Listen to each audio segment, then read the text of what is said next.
In the small, seemingly tranquil town of Eldritch Falls, nestled between foreboding mountains and a restless sea, strange tales lingered like the persistent fog that never fully lifted. Locals whispered of unnatural occurrences, shadows seen in the corners of their eyes, and a chilling sense of being watched. But none was as pervasive and terrifying as the legend of the Watchers of Eldritch Cove. Chapter 1 began on a cold, windy night with the arrival of an unsuspecting writer, David Martell, who sought solitude and inspiration for his next horror novel. David rented the old lighthouse keeper's cottage at the edge of town, overlooking the turbulent waters of Eldritch Cove. The locals hesitated to talk about the place, their eyes darting away and their voices dropping to hushed tones whenever he mentioned it. As David settled into the cottage, the peculiar isolation of the place crept into his bones. The wind howled like mournful spirits around the structure, and at night, the lighthouse beam cut through the mist, revealing fleeting glimpses of the roiling sea below. David found it all oddly invigorating, perfect for his writing. But as the days passed, his initial excitement gave way to a creeping dread. The first incident occurred on his third night. David was awakened by the sound of whispering. At first, he thought it was the wind, but as he lay still, listening, he realized the whispers were coming from inside the house. Faint, indecipherable murmurs seemed to drift through the halls, growing louder, then suddenly ceasing whenever he approached. Shaken, David considered leaving, but his curiosity overpowered his fear.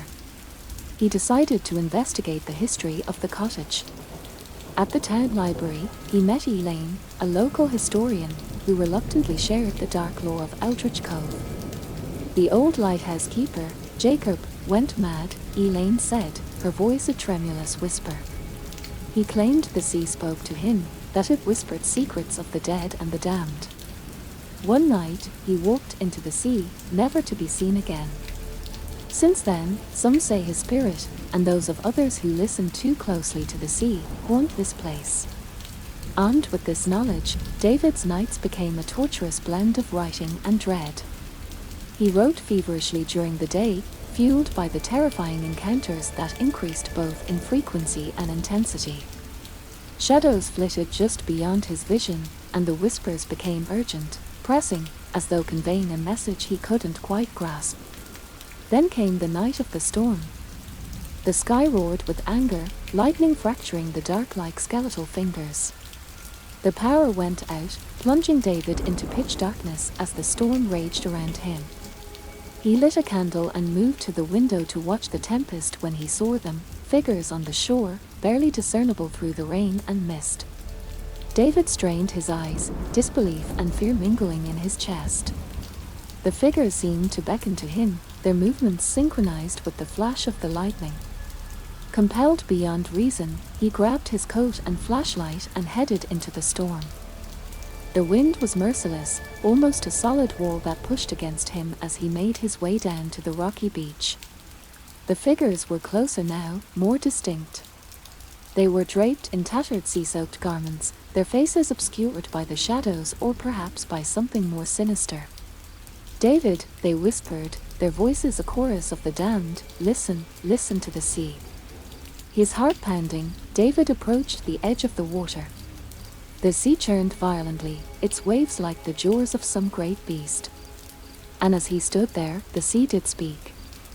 Its voice was a monstrous, gurgling bellow that spoke of sunken ships and drowned souls, of depths unimaginable where dark things writhed in the cold.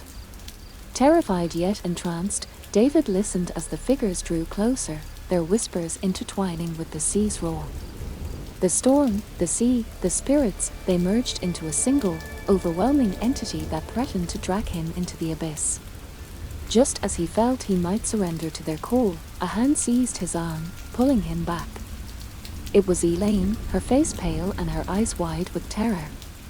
"You mustn't listen," she shouted over the storm's fury. "They'll drag you down, like they did to all the others."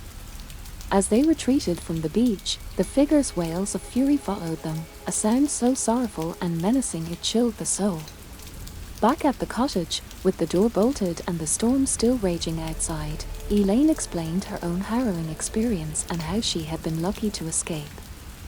David realized then that his novel was more than fiction, it was a grim reality here in Eldritch Falls. And as the storm abated, leaving an eerie calm, David knew that the night's terror was but a prelude to deeper horrors yet to unfold. Chapter 2 opened with David sitting at his aged wooden desk, the light of dawn barely illuminating the pages scattered before him. The storm had passed, leaving a heavy silence that hung over Eldritch Cove like a shroud. His hands trembled as he tried to write, but the words that came were disjointed, a reflection of his fractured state of mind. The whispers hadn't ceased with the storm, they were quieter now, yet incessant, a constant murmur in the back of his mind. He pushed the chair back, deciding that more knowledge might arm him against whatever darkness was encroaching. Elaine had agreed to meet him again, this time at the local archives, a place stuffed with old manuscripts and records, the forgotten history of Eldritch Falls. The archives were housed in a stone building that looked as old as the secrets it kept. Elaine was already there, her eyes dark with worry. "I found something," she said without preamble, leading him to a dusty corner of the room. She handed him an old leather-bound journal, the cover cracked and worn. "It belonged to a priest, Father Thomas," she explained as David opened the journal. The pages were yellowed, the handwriting elegant but faded. He wrote about the evil that came from the sea, about how it preyed upon the lonely and the mad. As David leafed through the journal, a particular entry caught his eye. It spoke of a ritual, one that Father Thomas believed could ward off the darkness. The details were vague, but the urgency in the priest's words was clear. He had attempted the ritual himself, on the very shores of Eldritch Cove. The entry ended abruptly, the last words smudged and illegible. "We need to know more," David murmured, his mind racing. The thought of a ritual both terrified and compelled him. Was this why the spirits had called to him? Was he meant to complete what Father Thomas had begun? Determined to find answers, David and Elaine spent hours in the archives, poring over ancient texts and maps of the area. They discovered references to old myths, tales of a time when creatures from the sea had mingled with humans, leaving chaos in their wake. These stories had been dismissed as folklore, yet now they seemed all too real.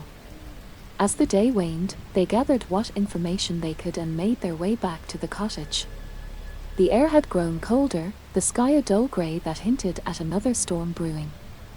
As they approached the lighthouse, David felt a prickling on the back of his neck, a sure sign they were being watched. Inside, they spread out their findings on the dining table, the journal open at the page detailing the ritual.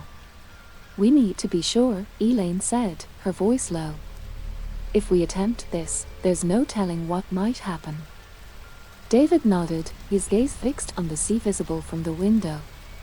The waves were calm now, but he knew it was an illusion, a brief respite before the next tempest. That night, the whispers grew louder, more insistent. David tossed and turned, images of the sea's roiling depths haunting his dreams. He awoke with a start, his room bathed in moonlight. Pulling on his coat, he walked to the shore, drawn by a force he could no longer resist. The beach was bathed in silver light, the tide high. The whispers were clearer now, no longer just murmurs but distinct voices calling his name. As he stood there, the sea seemed to pulse, its rhythm matching the beating of his heart. Suddenly, figures emerged from the water, their forms clearer than before, their eyes glowing with an unholy light. They moved towards him, their hands outstretched, their voices a siren call. David stood, paralyzed, caught between terror and fascination. It was Elaine's voice that saved him, shouting his name from behind. He turned and ran back towards the cottage, the spectral figures receding into the sea as though pulled by an invisible tide. Breathless, they barricaded themselves inside. "We have to do the ritual," David said, the decision made in the face of his growing dread. "It's the only way to end this." Elaine nodded, her face pale but resolute. Tonight, she agreed. At midnight, the tide will be at its highest. That's when the veil is thinnest. As they prepared, gathering the items listed in Father Thomas's journal, David felt a weight settle over him. This was no longer just a story he was writing, it was a battle for his very soul. The clock struck midnight, and they made their way to the shore, the ritual components in hand. The air was electric, the moon casting long shadows on the sand. They began the incantations, Elaine's voice joining his in a chant that seemed to resonate with the energy of the restless sea. As they spoke the ancient words, the wind picked up, howling around them like a chorus of the damned, the sea responding with waves that crashed onto the shore with furious intent. The air around them crackled, the atmosphere thickening as if the very essence of the night were condensing into a tangible presence. Dark clouds roiled above, obscuring the moon and plunging the beach into an eerie darkness lit only by the sporadic flashes of lightning that forked across the sky. David and Elaine continued the ritual, their voices steady despite the chaos brewing around them. They poured salt in a circle around themselves, a protective barrier as prescribed by the journal. Inside this makeshift sanctuary, they placed an array of objects, an old maritime compass, a lock of hair from a drowned sailor, and a piece of driftwood inscribed with runes, each element a key to anchoring their physical space against the encroaching spirits. As the ritual reached its crescendo, the sea surged, a massive wave rising as if summoned by their incantations. It hovered ominously before them, a wall of water teetering on the brink of collapse. In the heart of this liquid monolith, shapes moved, shadowy figures, their forms grotesque and twisted, their eyes gleaming with malevolent light. "Keep going," Elaine shouted over the roar, her hands clutching the journal, her eyes scanning the pages frantically for the next line of the chant. David repeated the words, his voice faltering as the figures in the wave seemed to press forward, reaching towards the edge of their protective circle. The ground beneath them trembled, and for a moment, it felt as though the earth itself would split, swallowing them whole. But they held fast, their chant growing louder, more forceful. The compass began to spin wildly, its needle oscillating without direction, reacting to the unleashed forces converging upon them. Then, without warning, the wave crashed down, the water engulfing the figures within it, pulling them back into the sea's depths as it receded. The wind died down abruptly, and a suffocating silence fell over the beach. David and Elaine stood breathless, watching as the sea calmed, its earlier fury dissolving into gentle waves lapping at the shore. But the respite was short-lived. From the receding water, a solitary figure emerged, taller and more imposing than the others. Its robes were of seaweed and brine, its face obscured by a hood, its eyes like deep-sea trenches, dark and endless. It walked towards them, each step measured and deliberate, the sand beneath its feet darkening with each touch. "We did not summon you," Elaine cried out, her voice tinged with fear and defiance. The figure stopped at the boundary of their salt circle, its gaze fixed on David. Its voice, when it spoke, was the echo of 1,000 drowned souls, chilling and deep. "You did not summon me, but you have freed me," it said, its tone resonant with a power that vibrated through the very air. The ritual was not to banish, but to release. "You have completed what was begun so long ago." David and Elaine exchanged a look of horror. The journal, had they misinterpreted the words? Or had they been led astray by the writings of a mad priest? "What do you want?" David demanded, his voice barely hiding his fear. "Balance," the figure replied, its gaze never wavering. "For centuries, the balance has been held by chains of ancient magic, binding us to the depths. Now we seek what is ours. The debt must be paid." "How?" Elaine asked, her voice a whisper. "The town, the descendants, all those who have thrived on the land that was ours. They will know our wrath. They will pay the debt," the figure intoned. David stepped forward, his resolve hardening. "We won't let you harm them," he declared, though how they would stop such a force, he did not know. The figure paused, considering his words. "You have until the tide turns to make your peace. When the sea rises again, so shall we." With that, the figure receded into the waves, disappearing into the sea as mysteriously as it had appeared. David and Elaine stood on the beach, the weight of their actions crashing down upon them like the waves that had nearly swept them away. They needed to warn the town, to prepare them for what was coming. But as they turned to leave the beach, the first cry of terror rose from the direction of Eldritch Falls. The tide was turning, and time was not on their side. As David and Elaine raced back towards the town, the air was filled with a palpable sense of urgency. The skies, previously cleared, began to darken once again as if night refused to relinquish its hold over Eldritch Falls. Their footsteps pounded against the path, a rhythmic sound that seemed amplified against the eerie silence enveloping the town. Upon reaching the outskirts, they were met with a scene of chaos. People were running, their faces etched with fear, their voices raised in panicked cries. Cars were hastily packed, families trying to leave what they had once called home.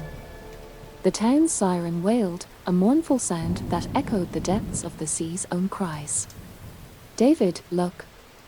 Elaine pointed towards the town square where a crowd had gathered. Among them, Mayor Thompson was trying to maintain order, his voice struggling to rise above the cacophony. "We need to speak to him. He needs to know what's coming," Elaine said as they pushed their way through the panicked crowd. Reaching the mayor, David quickly explained the situation, the gravity of his words making the mayor's face blanch. "You're saying this isn't just a storm?" Mayor Thompson asked, his voice a mix of incredulity and fear. "It's much worse," David replied. "We accidentally triggered something ancient, something malevolent. We thought we were ending it, but we were wrong. We've unleashed them, and they want retribution." The mayor took a moment to absorb the information, his eyes scanning the faces of his townsfolk. "What can we do? Is there any way to stop this?" Elaine, who had been flipping through the journal, looked up. "There might be. The journal mentioned a counter-ritual, but it's vague. We need time to decipher it, and help." "Then get to it," the mayor urged. "Use the town hall. It's the sturdiest building we have. I'll organize a defense, keep people calm and ready to evacuate if it comes to that." As David and Elaine headed to the town hall, the air began to cool dramatically, a sign that the entity they had released was drawing closer. The sky turned a deep, angry grey, the clouds swirling ominously.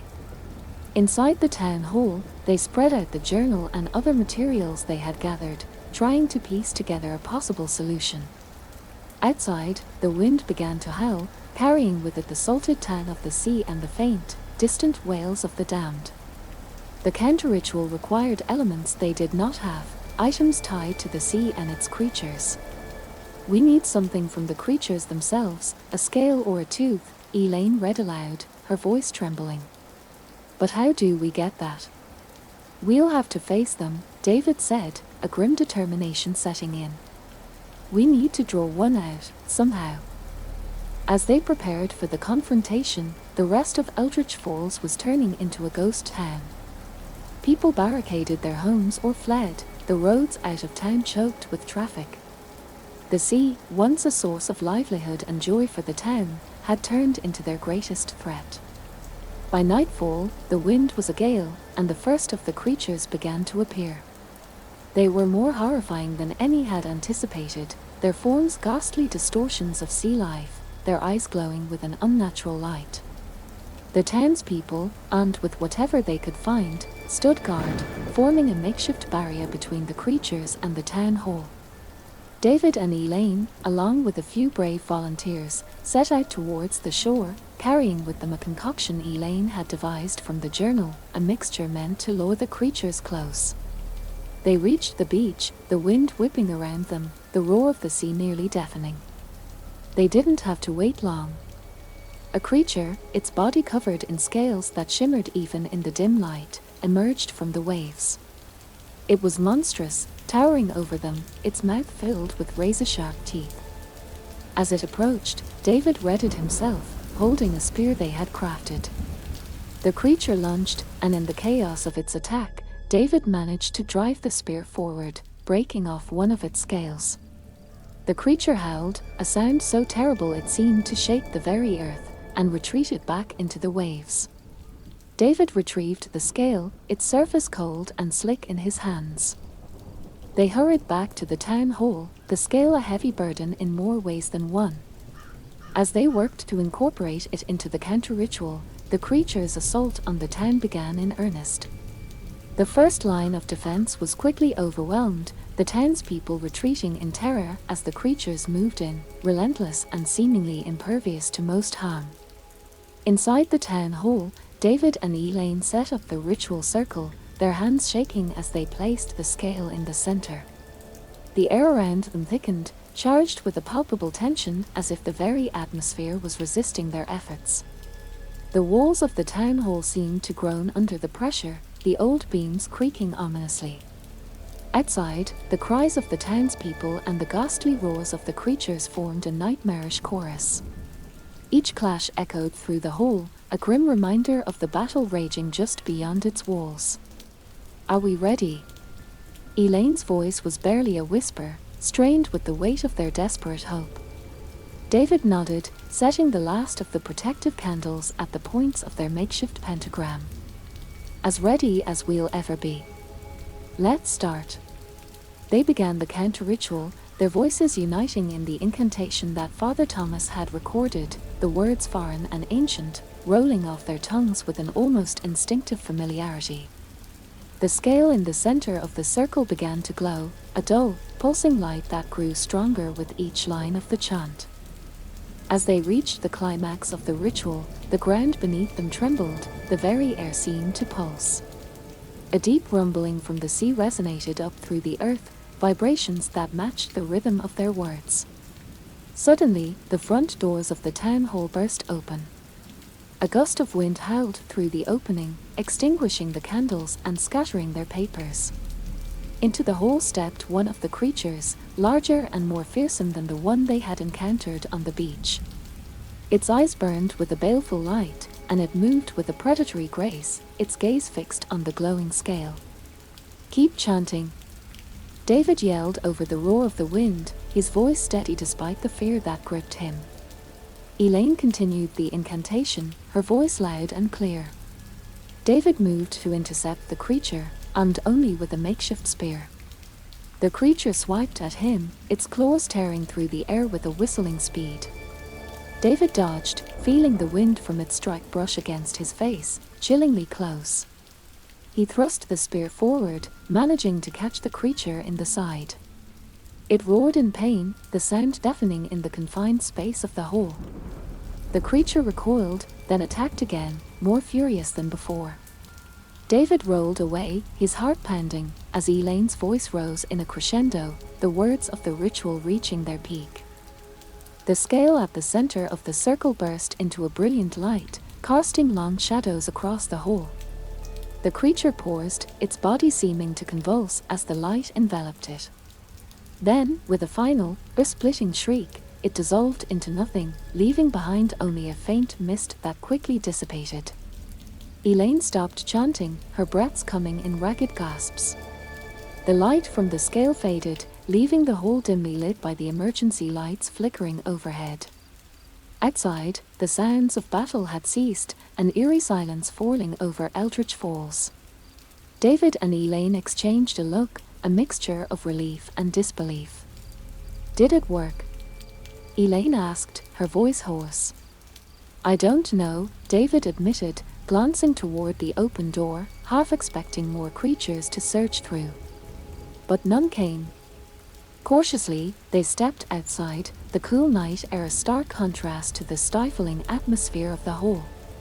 The town was quiet, the streets empty. The buildings bore the scars of the night's battle, windows shattered, facades marred by claw marks. But of the creatures, there was no sign. They walked through the town, their footsteps echoing in the silent streets, heading towards the shore to see if the sea too had calmed. The beach was deserted, the sand undisturbed except for the marks of their earlier confrontation. The sea was peaceful, waves gently lapping at the shore, as if the night's horrors had been nothing but a bad dream. But the silence was too heavy, the peace too sudden. As they stood there, looking out over the water, a deep unease settled over them. The creatures had vanished, but had the ritual truly banished them, or had it merely driven them back, to regroup, to return even more ferocious than before? The question hung between them, unanswered. They knew they needed to prepare, to study the journal further, to strengthen their defenses. The night had ended, but the battle for Eldritch Falls was far from over. As they turned to head back to the town hall to plan their next steps, the first hint of dawn touched the sky, painting it with strokes of red and gold. A new day was beginning, bringing with it both hope and the lingering shadow of fear. As the sun rose over Eldritch Falls, casting long shadows that retreated like the tides, David and Elaine stood on the edge of the town, contemplating their next move. The silence of the dawn was unsettling, as if the night's horrors had seeped into the soil itself, leaving a residue of fear that no light could dispel. They returned to the town hall, determined to delve deeper into the mysteries of the journal. The pages seemed to hold more secrets, more clues that were veiled in cryptic wording and ancient lore. As they pored over the texts, Elaine's finger traced a line that made her pause. "Here," she said, her voice tense with urgency. "It talks about a final binding, a ritual to seal the breach permanently." David leaned closer, his eyes scanning the dense text. "But it requires a conduit, something that belongs to the sea, something that has witnessed the ebb and flow of its tides for centuries." "The lighthouse!" David exclaimed suddenly. The structure had stood sentinel over Eldritch Cove for over 100 years, a silent observer to the capricious nature of the sea. "It's perfect," he said, a spark of hope lighting his features. They knew what they had to do. Gathering the necessary materials, they set out for the lighthouse, the symbol of Eldritch Falls' long-standing bond with the sea. The structure loomed above them, its beacon dark in the daylight, yet it seemed to pulse with an unseen energy. As they prepared the ritual at the base of the lighthouse, the sea began to stir, waves growing restless, as if aware of their intentions. The air grew thick, the atmosphere charged with a palpable tension. They could feel the eyes of the town on them, the survivors of the night's terror watching from a safe distance. David began the chant, Elaine joining in, their voices weaving together the ancient words that rose to the skies, calling on the powers that be to seal the breach that had been opened. The lighthouse began to vibrate, small pebbles and dust trickling down from its aged facade as if it too was participating in the ritual. Suddenly, the ground shook, a tremor that sent them staggering. The sea roared, a deafening sound that seemed to shake the very air. From the depths, a colossal wave rose, towering over the lighthouse, casting a shadow that blotted out the sun. The creature, larger and more fearsome than any they had seen, emerged from the heart of the wave, its eyes like abysses, its form a mass of writhing tentacles and scales. David and Elaine continued their chant, their voices steady despite the fear that clawed at their hearts. The creature roared, a sound that was both a wail of fury and a cry of desperation. It advanced, moving towards the shore with slow, inevitable purpose. As it reached the edge of the sea, the lighthouse's beacon burst into life, a brilliant light that pierced the gloom, focusing on the creature. The light seemed to solidify, forming a barrier that the creature could not cross. It howled again, its tentacles lashing out, striking the barrier with a force that sent ripples through the air. The chants reached a crescendo, the air vibrating with the power of their words. The ground beneath the lighthouse cracked, a radiant energy erupting from the fissure, enveloping the creature in a blaze of light. The creature's cries dimmed, its form disintegrating under the intensity of the light, until all that was left was a mist that dissipated in the wind. As the light from the lighthouse faded, the sea calmed, returning to its usual rhythm of gentle waves kissing the shore. The townfolk emerged from their hiding, their faces etched with relief and awe. David and Elaine collapsed, exhausted, their part in the town's saga completed. The breach was sealed, the balance restored, at least for now. The lighthouse stood silent once more, its duty fulfilled, guarding over a town that had brushed with the abyss and survived. As they walked back through the town, the people of Eldritch Falls came out to meet them, their faces no longer marked by fear but by gratitude. The sun, now fully risen, bathed the town in a warm, golden light, promising a new beginning. Though the terror of that night would live on in the stories of Eldritch Falls, it was a reminder of the thin veil between worlds and the eternal watchfulness required to maintain the balance. David and Elaine knew their fight might not be over. The sea was an ancient force, unpredictable and ever-changing. But for now, Eldritch Falls was safe, and that was enough.